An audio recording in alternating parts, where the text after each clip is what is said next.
Во Владикавказе завершился второй этап фестиваля Всероссийского физкультурно-спортивного комплекса «Готов к труду и обороне».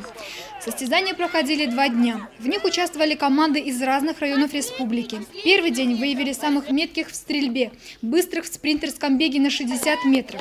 Свое мастерство показали прыгуны в длину с разбега и с места. Ребята подтягивались, отжимались, бегали кросс на 1,5 и 2 километра. А сегодня юноши и девушки состязались в плавании, в метании мяча, в упражнениях на общее физическое развитие. Пробег тоже не забыли, но уже на 3 километра. Понимаете, это дело наше общее, всей республики, тут должны задействованы быть все. И чтобы у нас получилось все хорошо, мы должны быть одной целой командой. И я уверен, что это все получится. И вот сегодняшний этап именно непосредственно толчок к тому, что нас ждет в будущем. Как республики только-только начинают раскачиваться. Но скажу так, что те 12 городов тестовые, которые уже внедрили, да, в процесс эти нормы, мы особо сильно не уступаем, даже где-то в каких-то дисциплинах и превосходим их. Но в любом случае для того, чтобы был результат, должны работать все.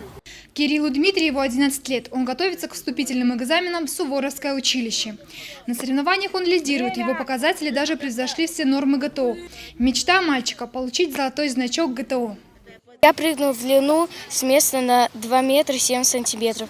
Я потянулся 10 раз. Я хочу поехать в Белгород вместе со всей командой.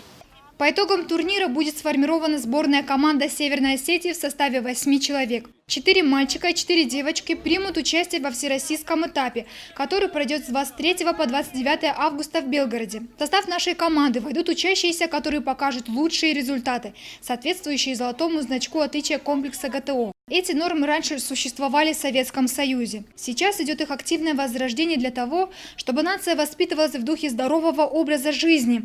Хорошие результаты ГТО плюс при поступлении в ВУЗ. По словам организаторов, сдача нормативов ГТО станет официальной процедурой уже с 2016 года.